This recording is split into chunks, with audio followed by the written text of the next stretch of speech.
পরম তো আল্লাহ ইজ্জত দেন এবং ইজ্জত দিয়ে নেন। তা আমি জীবনে বহু কিছু অর্জন করেছি।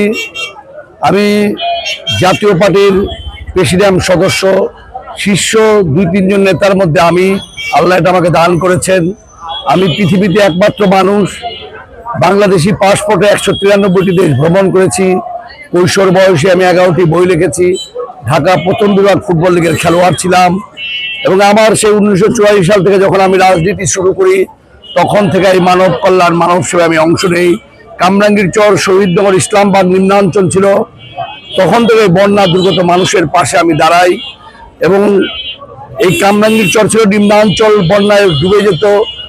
1988 সালে কিল্লার মোড় থেকে কামরাঙ্গীর চরে প্রথম কাঠের একটি সেতু আমি নির্মাণ করে দেই। এখানে কোনো রাস্তাঘাট ছিল না, এখানে ক্ষেত ছিল, হাইল ক্ষেত ছিল, টমাটো এবং বিভিন্ন কাঁচামরিচ, বিভিন্ন ধরনের ধান ক্ষেত ছিল এখানে।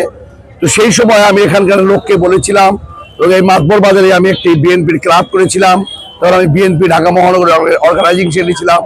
তো ওই সময় আমি বলেছিলাম যে আপনারা আমার পাশে থাকেন, আমি এই কামরাঙ্গীর চরকে একটি মিনি হংকং এবং সিঙ্গাপুর বানাবো। তো সেই সময় 1991 সালে আমি ঢাকা মহানগর বিএনপি অর্গানাইজিং সেক্রেটারি ছিলাম এবং এই এলাকা থেকে আমি একমাত্র প্রার্থী ছিলাম। সালাম তরফদার, মির্জা আব্বাস সহ বিএনপির শীর্ষ নেতারা আমাকে বলেছিল যে তুমি যদি নির্বাচন করতে চাও তাহলে তুমি নির্বাচন করতে পারো। কারণ বেগম জি আমাকে অনুরোধ করেছিলেন তুমি নির্বাচনটি এইবার না করে পরবর্তী পর্যায়ে করো। আমি বেগম জিয়ার মুখের কথা ফেলতে পারিনি এবং আমি কোনো অবস্থাতেই বিরোধ করতে চাইনি। আমি বলেছি যে উনি প্রথম জীবনে একটি অনুরোধ করেছিলেন আমাকে, সেই অনুরোধটি আমি রক্ষা করেছিলাম। আমি আমার কৈশোরে এই এলাকার এমপির সিট ত্যাগ করেছিলাম। জেনারেল শওকত, ওই সময় আমি ব্যক্তিগত অর্থ, আমার বন্ধু বান্ধবের অর্থ এবং এলাকাবাসী অর্থের টাকায় উনি এমপি নির্বাচিত হন। পরবর্তী পর্যায়ে এখানে যে ইউএনডিপির যে প্রজেক্ট আছে 350 কোটি টাকার, কামরাঙ্গীর চর, শহীদনগর, ইসলামবাগ আমরা নির্মাণ চলার জন্য সেই যে উদ্যোগ ইউএনডিপির, সেটা প্রথম আমি গ্রহণ করি। পরবর্তী পর্যায়ে সালাম জেনারেল শওকতের নেতৃত্বে এখানকার রাস্তাঘাট হয় এবং 91 নির্বাচন চলাকালীন সময় বেগম জিয়াকে নিয়ে আমি নৌকা এবং রিক্সাকে শূন্য করে এই পুরো এলাকা আমি ওনাকে ঘুরিয়েছিলাম, অনেকগুলো জনসভা করেছিলাম। কামরাঙ্গীর চরে যারা আদিবাসী তারা জানেন এই সব ঘটনা এবং ওনাকে দিয়ে আমি ওয়াদা করেছিলাম যে এখানে আমরা একটা বিএনপি ক্ষমতায় আসলে এখানে আমরা একটা ব্রিজ করব এবং বিএনপি ক্ষমতায় আসার সাথে সাথে এখানে একটি ব্রিজ হয়েছিল। সেই জিনিসগুলো আমার অবদান। এখানে আমি আমার কৈশোরেই ত্যাগ করা শিখেছি এবং মানব কল্যাণের জন্য আমি সারা জীবন কাজ করেছি। আমি একটি বাড়ি নির্মাণ করে সেটা আমি দান করেছি মানব কল্যাণের জন্য। এই যে ঈদ আসে, 2টি ঈদে আমি ঈদ সামগ্রী বিতরণ করি, শীতে কম্বল বিতরণ করি। গরমের সময় দেখবেন আমি রাস্তায় দাঁড়িয়ে মানুষকে জুস, পানি, স্লাইন এগুলো দেই। এবং এই করোনার 3 বছর যখন মানুষ ঘরে আবদ্ধ ছিল, আমি রাস্তায় বেরিয়ে শুধু ঢাকা শহর নয়, বাংলাদেশের প্রত্যন্ত বিভিন্ন এলাকায় গিয়ে আমি করোনা মহামারী মানুষকে আর্থিক সহায়তা করেছি, বিভিন্ন ধরনের খাদ্য সামগ্রী আমি দিয়েছি। তো আমার পুরো জীবনই হচ্ছে মানব কল্যাণের। আল্লাহ তাআলা কেন আমাকে এমপি বানান, সব ধরনের যোগ্যতা থাকার পরও আমাকে আল্লাহ কেন এমপি বানাননি, এটা পরম করে আল্লাহ যাবে, হয়তো ভালোর জন্য বানাননি এবং এখনো আল্লাহ আমাকে বানাবে কি বানাবে না আমি জানি না। তবে আমি সকল সময় নির্যাতিত মানুষের পক্ষে ছিলাম। 17 বছর আওয়ামী লীগের শাসনামলে যখন বিএনপি, জামাত, অন্যান্য বিরোধী রাজনৈতিক দলের নেতারা যখন অত্যাচারিত ছিল, আমি তাদের পাশে দাঁড়িয়েছি এবং তারা যারা এখন বিএনপি করে, জামাত করে, তারা জানে তাদের পাশে ছিলাম। এবং 10ই জুলাই থেকে লাগাতার আমি ছাত্রদের পক্ষে কথা বলেছি। আমার কাছে মনে হয়েছে আওয়ামী লীগ এটি অন্যায় করতেছে, এই জন্য আমি ছাত্রদের পক্ষ অবলম্বন নিয়েছিলাম এবং 4 আগস্ট পর্যন্ত লাগাতার আমি এই জুলাই আন্দোলনের পক্ষে ছিলাম। ঠিক একইভাবে 5ই আগস্ট যখন আওয়ামী লীগের পতন হয়, যখন সারা বাংলাদেশে জ্বালাও পোড়াও, অগ্নিসংযোগ হচ্ছিল, লুট হচ্ছিল, হামলা হচ্ছিল, সেই সময় আমি আমার ভিডিও পেজে, আপনারা যারা আমার ভিডিও দেখেন সেই ফুটেজ এখন আছে, আমি আওয়ামী লীগের পক্ষে দাঁড়িয়েছিলাম। আওয়ামী লীগের যারা নির্যাতিত কর্মী, অসহায় কর্মী, আমি ঢাকার সাথে অধিবাসীদেরকে এবং বিএনপি, জামাতের নেতৃবৃন্দকে ফোন করে আমি বলেছিলাম যে আপনারা কোনো অবস্থাতে কারো বাড়িতে আগুন দেবেন না, আপনারা কারো বাড়িতে আর হামলা করবেন না, লুট করবেন না। তারপর সবাই আমরা ভাই, ঢাকার সাথে সব মানুষ আমরা ভাই, যাতে কোনো অবস্থাতেই কোনো মানুষের বাড়িতে হামলা না হয়। তুলনামূলকভাবে বাংলাদেশের এই ঢাকার সাথে আওয়ামী লীগের নেতৃবৃন্দরা কিন্তু কিছুটা হলেও নিস্তারে ছিল, বাড়িঘরে হামলা কম হয়েছে, আগুন হয়নি। এই ধরনের অবস্থা আমরা তৈরি করতে পেরেছিলাম, যেহেতু ঢাকার সাথে আমি একমাত্র মানুষ যে ঐক্যের প্রতীক। সকল রাজনৈতিক দলের মানুষ আমাকে শ্রদ্ধা করে, সম্মান করে। দেখেন একটি ইনফরমেশন আপনাদেরকে দেই, আমি একজন প্রার্থী, বিএনপি একজন প্রার্থী আছে, জামাতের একজন প্রার্থী আছে। অথচ বিএনপির 4 জন প্রার্থী ছিল, হামিদ সাহেবের বাইরে আরো 3 জন প্রার্থী ছিল।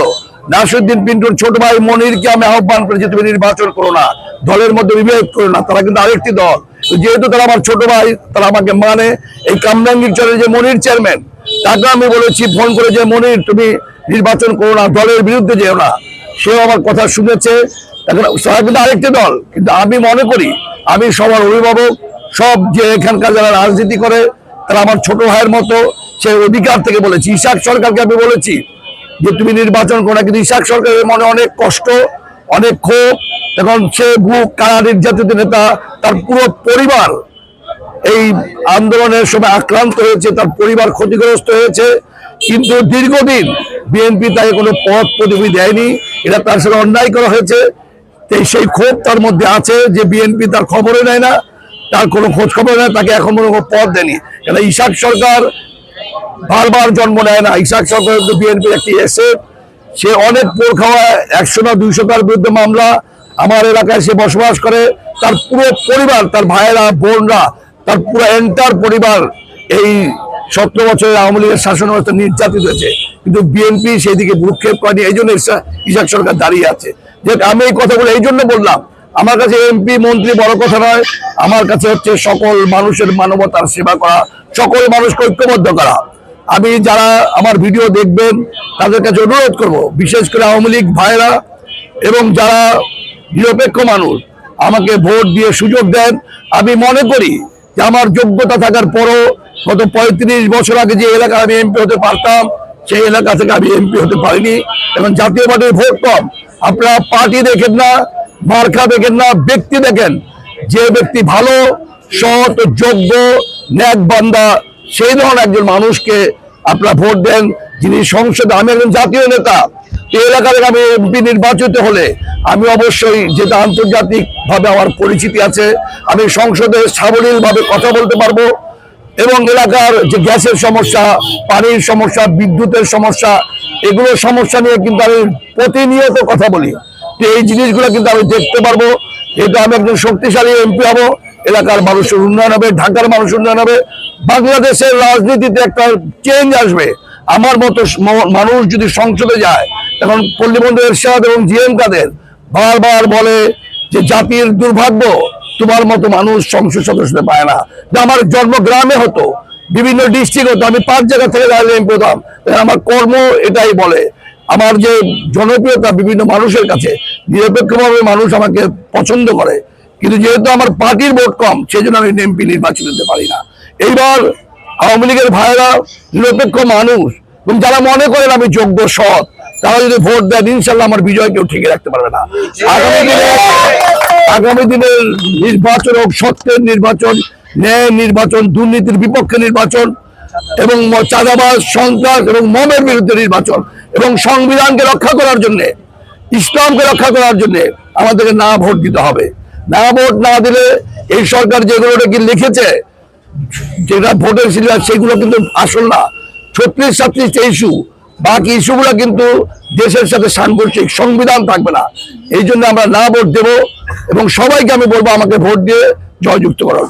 আসসালামু আলাইকুম রহমতুল্লাহ।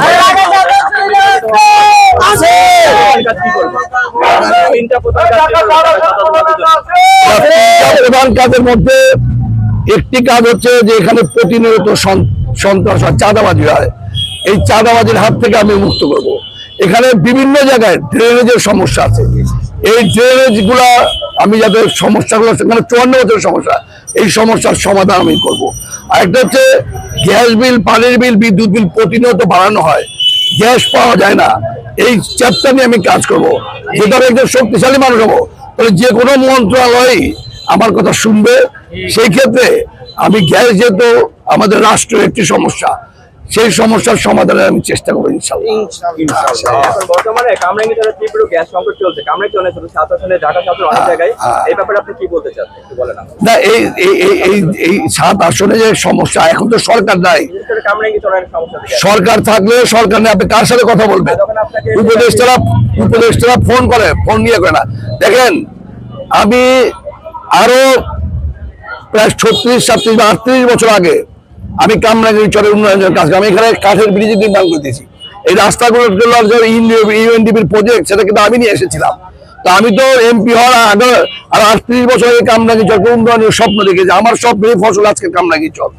তো যারা পুরান আদিবাসী তারা জানে, আজকের নতুন জেনারেশন অনেক কিছু জানে না, কারণ আমি তো ক্ষমতা নাই 40 বছর। আজকের নতুন জেনারেশন জানে, কারণ রাস্তাঘাট আজকে যারা বিল্ডিং দেখেন সব আমার বদলে দেখেন। আমি ওই সময় স্বপ্ন না থাকলে, আমি বেগম জিয়া না নিয়ে আসলে, আমি কাজ না করলে এগুলো হইতো না। পাড়া গায়ে আমি শহর বানিয়েছি আপনি এমপি হওয়ার পর গ্যাস সংকটের সমাধান হবে তো?